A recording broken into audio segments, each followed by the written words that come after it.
Good morning students. ये स्वागत है आपका आज की इस वीडियो में। और आज की इस वीडियो में जो डाउट्स थे कुछ स्टूडेंट्स के, कुछ कन्फ्यूजन थी सिलेबस को लेकर, आज मैं इसके ऊपर एक वीडियो लेकर आया हूँ। ये जो फाइल है हमारे एक साथी ने तैयार की है, तो उनका भी काफ़ी धन्यवाद करता हूँ जिन्होंने एक बड़े अच्छे तरीके से इसको तैयार किया है। और इसके ऊपर आपको समझाने के लिए एक अच्छा सा एक अरेंजमेंट किया गया है टॉपिक्स का, चैप्टर का, कि किस चैप्टर में से कितना पार्ट डिलीट हुआ है। तो बच्चों को ये समझ में नहीं आ रहा है कि कौन सा पार्ट डिलीट हुआ है, क्या उनको पढ़ना है क्या नहीं पढ़ना है, क्योंकि वर्कशीट में भी कुछ ऐसा पार्ट दिया जा रहा है जो कि डिलीट हो चुका है। और सीबीएसई साइट से आप इसको एक बार ज़रूर कंपैरिजन करना, ये बात मैं आपको पहले से ही बता देता हूँ। फिर भी आप इस सिलेबस को ज़रूर देखें क्योंकि ये आपकी काफ़ी हेल्प करेगा। तो आइए स्टार्ट करते हैं इसमें सिलेबस में क्या दिया हुआ है। देखिए, सबसे पहले तो इसके अंदर अब हमें पता करना है कि सिलेबस के अंदर जो हमारा पहला चैप्टर है रासायनिक अभिक्रिया और समीकरण, इसके अंदर कौन कौन से टॉपिक आते हैं और क्या डिलीट हुआ है, इसे देखते हैं। देखिए, टॉपिक भी आपको पता चलेंगे और डिलीटेड पार्ट भी, दोनों हम आपको बता रहे हैं। इसके अंदर जो पहला टॉपिक है हमारे पास में वो है रासायनिक समीकरण।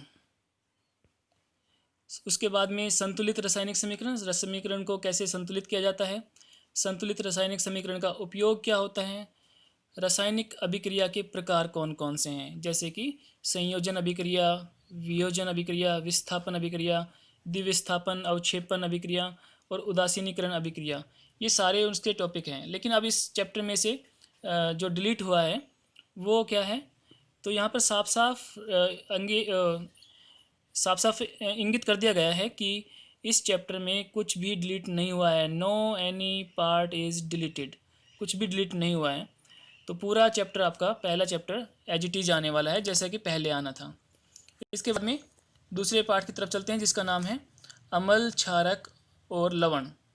अम्ल, क्षारक और लवण में देखेंगे कि कौन सा पार्ट डिलीट हुआ है या नहीं हुआ है। देखिए, इसके अंदर पहले तो हमें ये देखना है कि इस चैप्टर के अंदर कौन कौन से टॉपिक हैं। तो अम्ल, क्षारक और लवण की परिभाषा, H+OH- आयन के पदों में, इनका सामान्य गुणधर्म, उदाहरण तथा उपयोग, पीएच स्केल की अवधारणा। पीएच स्केल जिससे हम ये पता लगाते हैं कि कोई पदार्थ अम्लीय है या क्षारीय है।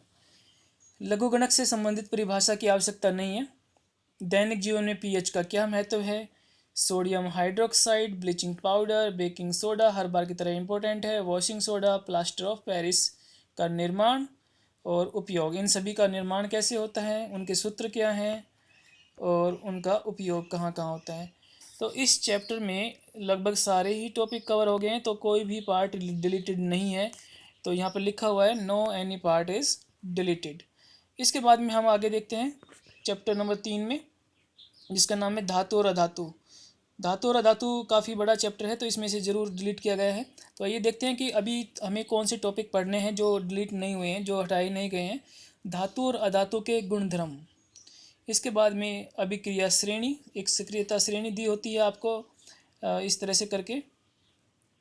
यहाँ पर कुछ नाम दिए गए होते हैं कि कौन सा जो धातु होते हैं वो सबसे ज़्यादा सक्रिय होती है, कौन सी सबसे कम सक्रिय होती है। तो अधिक सक्रिय को हम ऊपर तरफ लिखते हैं यहाँ पर, और धीरे धीरे नीचे की तरफ जब जाते हैं तो सक्रियता कम हो जाती है।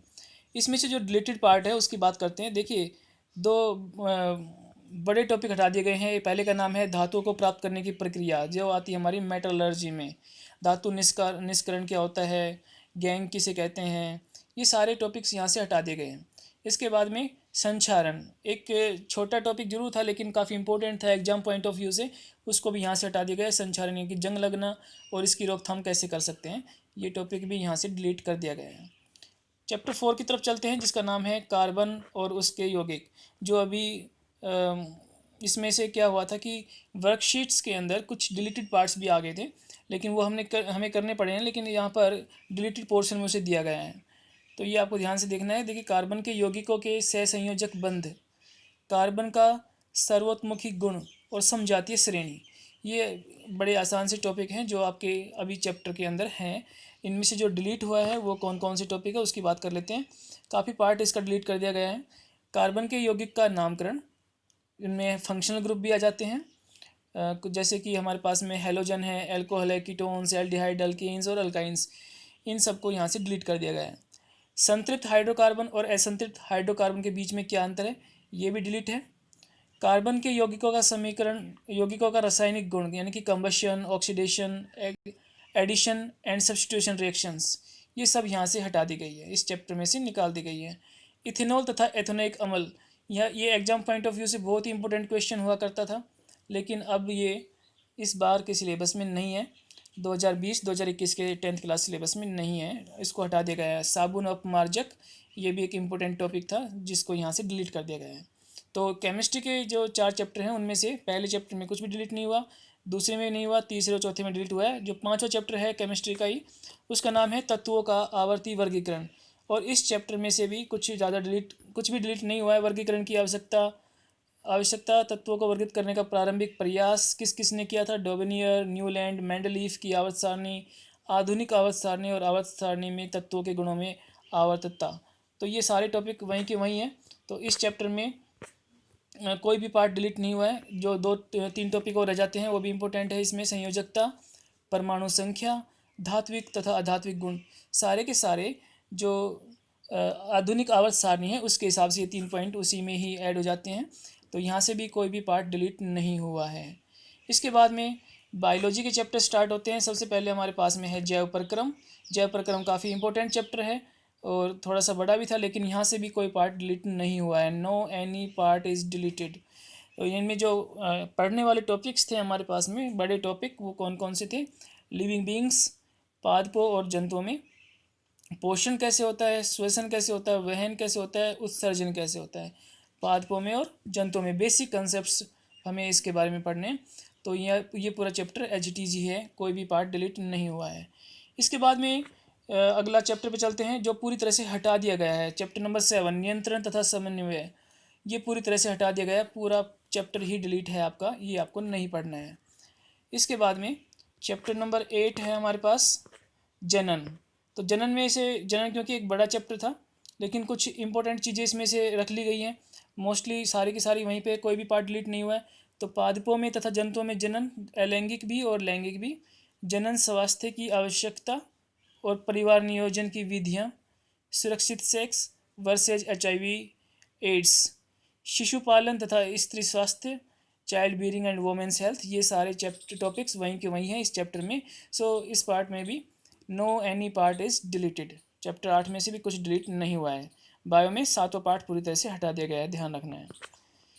चैप्टर 9 है आनुवांशिकता और विकास। ये एक बड़ा चैप्टर था, और लेकिन इसमें से जो इम्पोर्टेंट चीज़ें हैं, बेसिक कॉन्सेप्ट्स हैं, वो हमारे पास ऐसी HTG हैं। आनुवांशिकता किसे कहते हैं, मेंडल का क्या योगदान था, मेंडल ने जो 3 नियम दिए हैं, लॉज ऑफ इनहेरिटेंस, वो भी इसी चैप्टर में पढ़ने हैं हमें इस बार।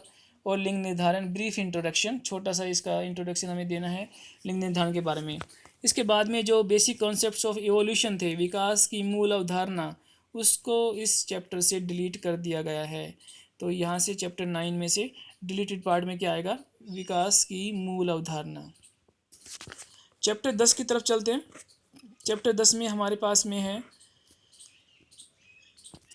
प्रकाश प्राकृतिक घटना। इसमें वलित पृष्ठ यानी कि स्फेरिकल सरफेस से प्रकाश का परावर्तन, गोलीय दर्पण से प्रतिबिंब का निर्माण, वक्रता केंद्र, प्रधान अक्ष, प्रधान फोकस तथा फोकस दूरी, दर्पण सूत्र, आवर्धन, ये सारे टॉपिक वही हैं। इसके बाद में हम बात करते हैं अपवर्तन के बारे में। तो अपवर्तन में अपवर्तन के नियम, अपवर्तनांक, लेंस से प्रकाश का अपवर्तन, लेंस द्वारा प्रतिबिंब का निर्माण, लेंस सूत्र, आवर्धन, प्रकाश की क्षमता। तो दर्पण के बारे में और लेंस के बारे में सारे टॉपिक वहीं के वहीं हैं, कुछ भी डिलीट नहीं हुआ है। तो no any part is deleted, इस पार्ट में भी कोई भी टॉपिक डिलीट नहीं हुआ है। पार्ट 11 है हमारे पास में, चैप्टर 11। इसके अंदर अगर हम देखते हैं, मानव नेत्र और रंग बिरंगा संसार, प्रिज्म से प्रकाश का अपवर्तन, ये टॉपिक वही है। इसके बाद में प्रकाश का विक्षेपण, प्रकाश का प्रकीर्णन, दैनिक जीवन में उपयोग, ये भी सारे के सारे टॉपिक। अब इसमें डिलीट किया हुआ है मानव नेत्र में लेंस का कार्य, मानव नेत्र में लेंस का कार्य, नेत्र दोष और उसका निवारण, इम्पोर्टेंट टॉपिक था, डिलीट कर दिया गया है। गोलीय दर्पण और लेंस का उपयोग, ये भी डिलीट हो गया। तो ये जो 3 टॉपिक हैं यहाँ से डिलीट हो गए हैं चैप्टर 11 से। चैप्टर 12 है हमारे पास में विद्युत। और विद्युत में से क्या डिलीट हुआ है उसकी बात कर लेते हैं। क्या रखा गया है उसकी बात करते हैं। विद्युत धारा, विभवांतर, विद्युत परिपथ, ओम का नियम, प्रतिरोध, प्रतिरोधकता, कारक जिन पर किसी चालक का प्रतिरोध निर्भर करता है, प्रतिरोधों का श्रेणी क्रम संयोजन, प्रतिरोधों का पार्श्व क्रम संयोजन, दैनिक जीवन में उपयोग, विद्युत धारा का तापीय प्रभाव, विद्युत शक्ति, पी, वी, आई तथा आर में अंतर संबंध, ये इसके अंदर रखे गए हैं और इसमें से कोई भी पार्ट डिलीट नहीं हुआ है। No any part is deleted. Chapter 13 है हमारे पास में, विद्युत धारा का चुंबकीय प्रभाव। तो इसमें चेक कर लेते हैं क्या चेंज क्यों हुआ है। देखिए, चुंबकीय क्षेत्र रेखाएं वही हैं। धारावाही चालक के कारण चुंबकीय क्षेत्र, धारावाही कुंडली, परिनालिका जिसे बोलते हैं। चुंबकीय क्षेत्र में धारावाही व चालक पर लगने वाला बल, फ्लेमिंग का वामहस्त नियम, विद्युत मोटर, विद्युत चुंबकीय प्रेरण, ये वहीं पर है। और इसमें से काफ़ी पार्ट डिलीट भी हुआ है तो उसकी बात करेंगे। तो इस प्रेरित विभवांतर, प्रेरित धारा, फ्लेमिंग का दक्षिणास्थ नियम, यहाँ तक सारे टॉपिक रखे गए हैं। जो डिलीट हुआ है वो क्या है, विद्युत जनित्र, दिष्ट धारा, प्रत्यावर्ती धारा की आवृत्ति, और इसके बाद में अगर हम बात करते हैं दिष्ट धारा की अपेक्षा प्रत्यावर्ती धारा का लाभ, और घरेलू विद्युत परिपथ भी यहाँ से डिलीट कर दिया गया है। तो ये सारे डिलीटेड टॉपिक्स थे इसमें। अब हम बात करते हैं चैप्टर 14 की, जिसका नाम है ऊर्जा के स्रोत। तो इसके अंदर क्या है, whole part is deleted from the chapter, not any part, यानी कि चैप्टर 14 पूरी तरह से डिलीट है, ये आपको नहीं करना है। तो एक चैप्टर नंबर 7 और एक चैप्टर नंबर 14 पूरी तरह से डिलीटेड है। चैप्टर 15 की बात करते हैं, हमारा पर्यावरण। हमारे पर्यावरण में जो पारितंत्र है, पर्यावरणीय समस्याएं हैं, ओजोन, कचरा उत्पादन और उसका निस्तारण, जैव निम्नीकरण तथा अजैव निम्नीकरण, ये पूरे के पूरे टॉपिक वहीं रख लिए गए हैं, कुछ भी डिलीट नहीं हुआ है। तो not any part of the chapter is deleted, कुछ भी यहाँ से डिलीट नहीं हुआ है। अब बात करते हैं चैप्टर नंबर 16 की। चैप्टर 16 की अगर हम बात करते हैं तो बच्चों 16 चैप्टर आपके टॉपिक में तो नहीं रखा गया है, लेकिन ये इंटरनल असेसमेंट के लिए पढ़ना है आपको, यानी कि इंटरनल जो मार्क्स लगते हैं आपके वो चैप्टर 16 के ऊपर बनेंगे। जो भी असाइनमेंट्स आपको बनाने हैं वो यहाँ से आपको बनाने हैं। Learners are assigned to read the below listed part of unit 5।